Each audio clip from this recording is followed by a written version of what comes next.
Hey guys, I'm Brandon from Brimley Games, and in this video I'm going to discuss some of my favorite things about the Haunted Mansion Call of the Spirits board game.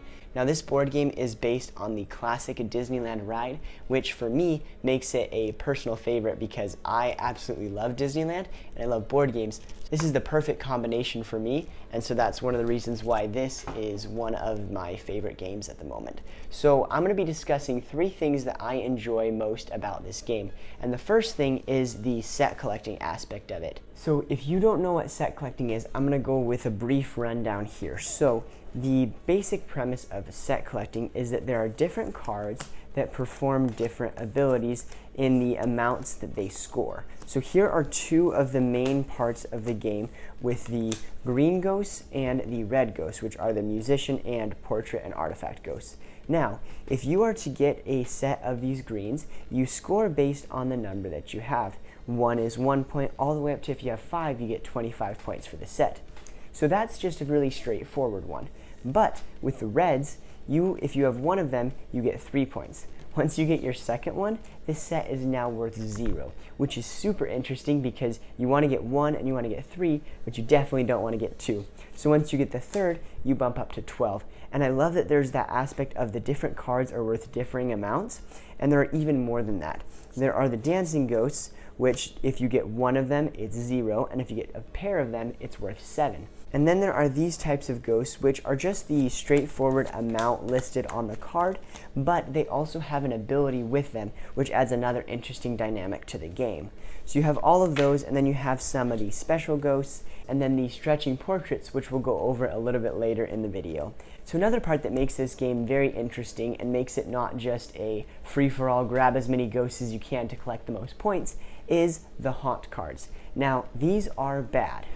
You don't want to be haunted. You want to collect the ghosts without being haunted. So most of the haunt cards come from the hitchhiking ghosts, whether it's you taking a ghost out of their room, or if you're on the outer edge and the hitchhiking ghosts pass by you, then you also have to pick up haunt cards.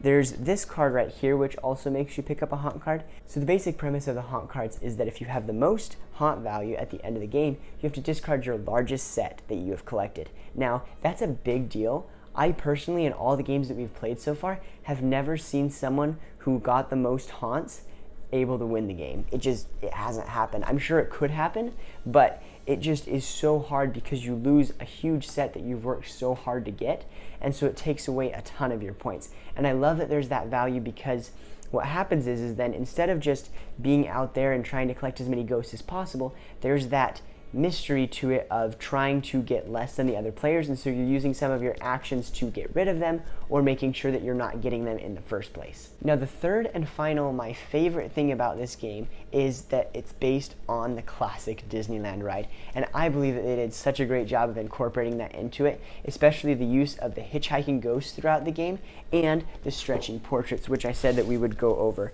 a little bit later. So the stretching portraits are from the part of the ride where you first go in and you see all of these portraits, but you only see the top part. And then as the room goes up, you get to see the rest of the picture, like the dynamite, the crocodile, the quicksand, and the gravestone. And so as those things are shown, it shows the bad things that are actually happening in a picture that you thought was just a normal person. And so this is a classic part of the Disneyland ride, and I love that they incorporated it so well into this game. And as you can see by my turkey leg shirt, I am a huge Disney and Disneyland fan. And so if I can get a board game that is really cool mechanics and is Disney themed, oh, it's a huge win for me. And so overall, I really enjoy this game, but if you want to learn more about how to play, you can check out this video here. And if you want to see a playthrough with my wife to learn a little bit more about how it plays, or to see a little bit of the dynamics throughout the game, check out this video here. Thanks, guys.